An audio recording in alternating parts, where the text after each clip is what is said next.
তাহলে সুন্নাহ আমাদেরকে বলে বেশি বেশি নফল ইবাদত করো আর আল্লাহর নৈকট্য হাসিল করো। সুবহানাল্লাহ পড়বেন না? কোরআন বলেছে সেজদায় লুটিয়ে পড়ো। যা যা বললাম আমি ওঠার আগে জিজ্ঞেস করে আবার শুনে যাব, কারণ আমি মনে করি এটা ক্লাস। এটা কি ক্লাসে পড়া দেওয়া নেওয়া আছে না নাই? এতক্ষণ পড়ানোর পরে জিজ্ঞেস করার দরকার আছে না নাই? কোরআন বলছে কি আর সুন্নাহ কি বলে? নফল ইবাদত। আওয়াজ করে বলতে হবে সুন্নাহ কি বলে? বুখারীর বর্ণনা, আল্লাহর হাবিব সাল্লাল্লাহু আলাইহি ওয়াসাল্লাম বলেন, মা ইয়াজালু আবদি ইয়াতাকাররাবু ইলাইয়া বিন-নওয়াফিল, বান্দা যত বেশি নফল ইবাদত করতে থাকে, করতে করতে করতে করতে বান্দা আমার কাছের নৈকট্য প্রাপ্ত বান্দা হয়ে যায়। হাত্তা উহিব্বাহু, এরপর আমি আমার বান্দারে এত ভালোবাসি, কুনতু সামআহুল্লাযী ইয়াসমাউ বিহি, বান্দা যখন শুনে সে তার নিজের কান দিয়ে শুনে না, আমি আল্লাহর কানে শুনে। কুনতু বাসরাহুল্লাযী ইউবসিরু বিহি, বান্দা যখন দেখে নিজের চোখে দেখে না, আমি আল্লাহর চোখে দেখে। ওয়ায়াদাহুল্লাতী ইয়াবতিশু বিহা, বান্দা যখন কিছু ধরে বান্দার হাতে ধরে না, আমি আল্লাহর হাতে ধরে। ওয়ারিজলাহুল্লাতী ইয়ামশি বিহা, বান্দা যখন হেঁটে যায় ওর নিজের পায়ে হাঁটে না, কেমন যেন আমি আল্লাহর পায়ে হাঁটে। আওয়াজ করে বলতে হবে আল্লাহু আকবার।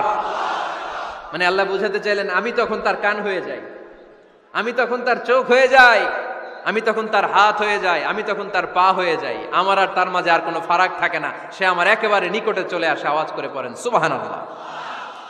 তাহলে বান্দা যখন নফল ইবাদত করে তখন বান্দার হাত আর বান্দার হাত থাকে না, ওইখানে আল্লাহর হাত যুক্ত হয়ে যায়। বান্দার পা থাকে না, সেখানে আল্লাহর পা যুক্ত হয়ে যায়। বান্দা যখন দেখে নিজ চোখে দেখে না, আল্লাহর দৃষ্টিশক্তি সেখানে যুক্ত হয়ে যায়। চিল্লায় বলেন ঠিক কি না? এজন্য নফল ইবাদত করতে রাজি আছেন তো? সুনানে তিরমিজির বর্ণনায় আল্লাহর হাবিব সাল্লাল্লাহু আলাইহি ওয়াসাল্লাম বললেন, হাদিসে কুদসি, কিয়ামতের দিন বান্দার যখন ফরজে ঘাটতি হবে, কিসে ঘাটতি হবে? ফরজে। আল্লাহ পাক বলবেন, উনজুরু হাল্লি আবদি মিন তাতাওয়ু, ও ফেরেশতারা দেখো তো আমার বান্দা নফল করছে কিনা। ফরজে যেহেতু তার ঘাটতি, দেখো তো আমার বান্দার কোনো নফল ইবাদত আছে কিনা। ফেরেশতারা বলবে আছে। আল্লাহ বলবেন তাহলে ফরজগুলার যেহেতু ঘাটতি, নফল থেকে কিছু এনে ফরজে বসাই দিয়ে ওগুলোর ফরজ বানায় দাও। এজন্য নফল ইবাদতের দরকার আছে না নাই? ফরজ তো করাই লাগবে, এটা কম্পালসারি, এটার মাফ নাই, এটা অব্লিগেটরি। নফল করে আল্লাহর কাছে যাওয়া যায়, নফল হচ্ছে ওভার টাইম। নফল ইবাদত কেমন? আওয়াজ করে বলেন। তাহলে কোরআনের আলোকে আমরা জানলাম যে আল্লাহর কাছে যেতে হলে কি করতে হয়? সেজদা দিতে হয়। আর সুন্নাহর আলোকে আমরা জানলাম আল্লাহর কাছে যেতে হলে কি করার মাধ্যমে কাছে যেতে হয়? আওয়াজ করে বলেন। নফল ইবাদত করতে রাজি আছেন সবাই? সবচাইতে শ্রেষ্ঠ নফল ইবাদত হচ্ছে কোরআনের তেলাওয়াত, ঠিক কি না? আল্লাহর হাবিব সাল্লাল্লাহু আলাইহি ওয়াসাল্লাম বললেন, নফল ইবাদতের মাধ্যমে আল্লাহর কাছে যেতে চাও, নৈকট্যপ্রাপ্ত বান্দা হতে চাও, আফদলুল ইবাদাতি তিলাওয়াতুল কোরআন। সবচাইতে যত নফল ইবাদতের লিস্ট হতে পারে, এই লিস্টে র্যাঙ্কিং এ 1 নাম্বার থাকবে কোরআনের তেলাওয়াত। এই কোরআন তেলাওয়াত করতে রাজি আছেন তো? তাহলে কোরআন তেলাওয়াত করব। 2 নাম্বার তাহাজ্জুদের সালাত পড়ব। কিসের নামাজ?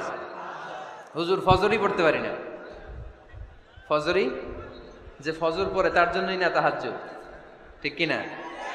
ফজরই তো পড়তে পারি না, তাহাজ্জুদ করব কখন? তাহাজ্জুদ পড়লে আপনার মর্যাদা বাড়ায় দিবে কে? রব্বুল আলামিন বলেন, ওয়া মিনাল লাইলি ফাতাহাজ্জাদ বিহি নাফিলাতান লাকা আসা আন ইয়াবআসাকা রাব্বুকা মাকামাম মাহমুদা। তাহাজ্জুদের নামাজ যারা পড়বে তাদের মর্যাদা বাড়িয়ে দেয় কে? আল্লাহ। কারণ ওই মুহূর্তে আল্লাহ প্রথম আকাশে নেমে আসেন আর ডাকে, আলা মিন মুস্তাগফিরিন আগফিরালা, কার ক্ষমা দরকার ক্ষমা চা, ক্ষমা করে দেব। আলা মিন মুস্তাকসিন আকসুলা, কার খাবারের দরকার পোশাকের দরকার চাও দিয়ে দেব। চাও, কার কি লাগবে চাও আমি দিয়ে দেব। এজন্য শেষ রাতের দোয়া আল্লাহ কবুল করে। এই যে রমজান আসতেছে না সামনে, কোন মাসে রমজান? এপ্রিলে। সেজদায়ে নত হও, অশ্রু ছাড়ো, প্রভুর শরণে হৃদয় গাড়ো। সেজদায়ে নত হও, অশ্রু ছাড়ো, প্রভুর শরণে হৃদয় গাড়ো, প্রাণ খুলে সব ব্যথা বলো প্রভুকে, বলো প্রভুকে। রাত কি কেটে যাবে ঘুমে অলসে, রাত কি কেটে যাবে ঘুমে অলসে। তুমি কি জানবে না তোমার নিজেকে প্রভুকে, রাত কি কেটে যাবে ঘুমে অলসে। ঠিক কিনা? ঘুমে অলসে আমাদের রাত কেটে যায়, সেজদা দেওয়ার সময় নাই। কখন প্রভুর দরবারে হাজিরা দেব, কখন সেজদা দেব? আল্লাহর হাবিব সাল্লাল্লাহু আলাইহি ওয়াসাল্লাম বললেন, আকরাবু মা ইয়াকুনুল আবদু মির রাব্বিহি ওয়া হুয়া সাজিদ ফাকসিরু ফীহি দুআ। তোমরা যখন সেজদায় লুটিয়ে পড়ো তখন তোমরা আল্লাহর সবচাইতে কাছে চলে যাও, এজন্য ওই সময় বেশি বেশি আল্লাহর কাছে চেয়ে নাও। সুবহানাল্লাহ পড়েন। মনের যত আকুতি আছে, যত জ্বালা আছে, যত বেদনা, সেজদায় পড়ে আল্লাহরে বলার দরকার আছে না নাই? কারণ কেউ যেটা শোনে না, শোনে কে?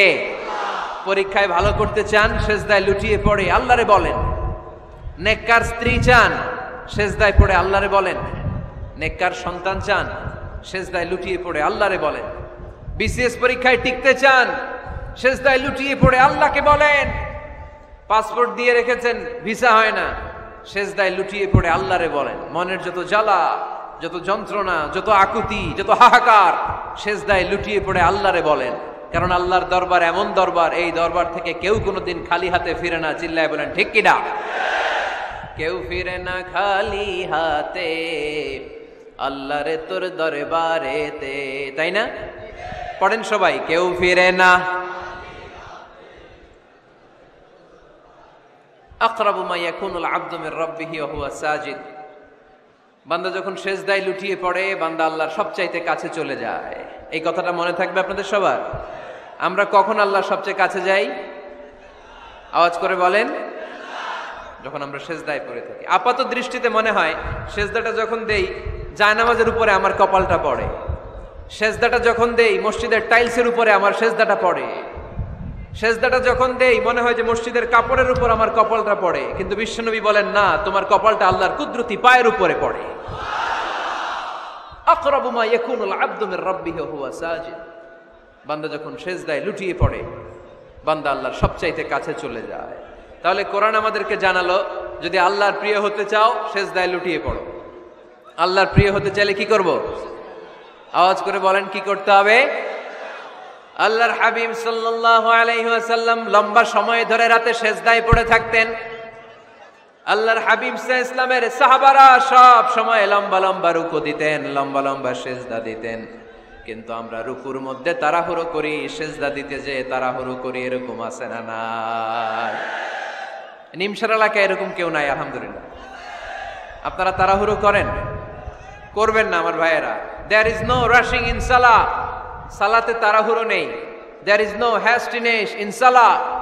সালাতে কোনো তাড়াহুড়ো নেই। সল্লু সালাতান মুআদ্দি'। এমন ভাবে নামাজে দাঁড়াবেন মনে করবেন এটাই হতে পারে আমার জীবনের শেষ নামাজ, ঠিক কিনা? Perform the salah as if this is your last and final prayer. এমন ভাবে মুসল্লায় দাঁড়ান মনে করেন এটাই হতে পারে জীবনের শেষ নামাজ। This is my last chance. এখন বাজে 3:30। কেউ যদি বলে আসরের যে নামাজটা পড়বেন এটাই আপনার জীবনের শেষ নামাজ, ওই নামাজ আপনি তাড়াহুড়া করবেন? কথা বলেন। আরে কাঁদতে কাঁদতে আপনি শেষ। এত সুন্দর ওযু বানাবেন, এত সুন্দর আতর মেখে জায়নামাজ বিছিয়ে পাঞ্জাবিটা পরে আপনি নামাজে দাঁড়াবেন। রুকুতে কি সুন্দর রুকু করবেন, লম্বা সময় সেজদা করে চোখের পানি দিয়ে তো সেদিন আপনার জায়নামাজ আপনি ভিজিয়ে দিবেন, ঠিক কিনা? কেন এমনটা করবেন? কারণ আপনি জেনে গিয়েছেন এটাই আমার শেষ নামাজ, তাই না? তো প্রতিটা নামাজের সময় এই জিনিসটা ভাবলে সমস্যা কোথায়? আমরা যে আরো আধা ঘন্টা এখানকার সবাই বেঁচে থাকবো কোনো গ্যারান্টি আছে? আরো 10 মিনিট হায়াত পাবো, গ্যারান্টি? 5 মিনিট, 2 মিনিট শ্বাস যেটা নিলাম, ব্রেথ ইন করলাম, এটার ব্রেথ আউট করতে পারবো, কোনো গ্যারান্টি আছে? তো প্রতিটা সালাতের মুসল্লায় যখন দাঁড়াই এই চিন্তাটা আমাদের মাথায় আসে না কেন যে এটাই আমার শেষ নামাজ? সল্লু সালাতান মুআদ্দিয়া। আমার প্রিয় কুমিল্লাবাসী ভাইয়েরা, যখনই নামাজে আমরা দাঁড়াবো আমরা ভাববো হতে পারে এটাই আমার জীবনের শেষ নামাজ, এটাই জীবনের, ভাবা যাবে? আর লম্বা চূড়া রুকু করবেন, লম্বা সেজদা করবেন, রুকুতে পিঠটা সোজা রাখবেন। আল্লাহর হাবিব সাল্লাল্লাহু আলাইহি ওয়াসাল্লাম যখন রুকু করতেন পিঠটা থাকতো স্ট্রেট ফরওয়ার্ড, বাঁকাও না উঁচুও না, ওয়াকানা বাইনা যালিক। সাহাবারা বলতেন আল্লাহর হাবিব সাল্লাল্লাহু আলাইহি ওয়াসাল্লামের রুকুর পিঠের উপরে পানি ভর্তি কোনো গ্লাস রেখে দিলে গ্লাসটাও কাঁপবে না, পানিটাও পড়বে না। তার মানে বাঁকা ছিল পিঠ, তাই না? কি ছিল? সোজা। আবার আল্লাহর হাবিব সাল্লাল্লাহু আলাইহি ওয়াসাল্লাম বললেন সবচেয়ে বড় চোর যে নামাজে চুরি করে।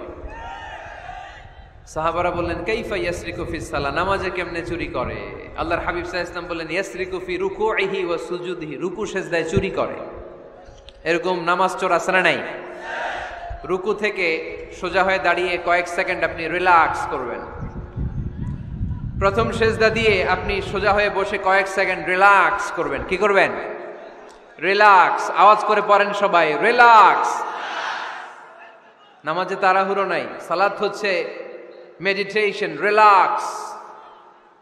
এক সেজদা দিয়ে বসে আপনি রিল্যাক্স করবেন ধীরস্থির ভাবে, এরপরে দ্বিতীয় সেজদায় যাবেন। অনেকে সেজদা প্রথমটা দিয়ে কোন রকম মাথাটা তুইলেই আবার সেজদায় দৌড় মারে, আছে না নাই? রুকু থেকে স্ট্রেট ফরওয়ার্ড দাঁড়ানোর কথা, দাঁড়িয়ে 1-2 সেকেন্ড রিল্যাক্স করার কথা, ওইটা না করে রুকু থেকে কোন রকম মাথা তুলেই আবার সেজদায় দৌড় মারে, এরকম ডাকাত আছে না নাই? এরাই সালাত চোর। আমরা যেন নামাজ চোরের খাতায় নিজেদের নাম না তুলি, আমরা যেন বেশি বেশি আল্লাহর সেজদা দেই। তাহলে কোরআন আমাদেরকে জানালো আমরা যদি আল্লাহর কাছে যেতে চাই কি করতে হবে? বইলা গেছি, খাইয়া ফেলাইছি, আওয়াজ করে বলেন কি করবেন? আল্লাহর হাবিব সাল্লাল্লাহু আলাইহি ওয়াসাল্লাম সব সময় লম্বা লম্বা সেজদায় পড়ে থাকতেন। আল্লাহর নবীর সাহাবারা সব সময় লম্বা লম্বা সেজদায় পড়ে থাকতেন। আল্লাহ বলেন তারাহুম রুকআন সুজদা, আপনি দেখবেন আল্লাহর নবীর সাহাবারা আবু বকর, ওমর, উসমান, আলী রাদিয়াল্লাহু তাআলা আনহুম আজমাইন, তাদের স্বভাব ছিল বিপদে পড়লেই লম্বা লম্বা সেজদায় পড়ে যেতেন।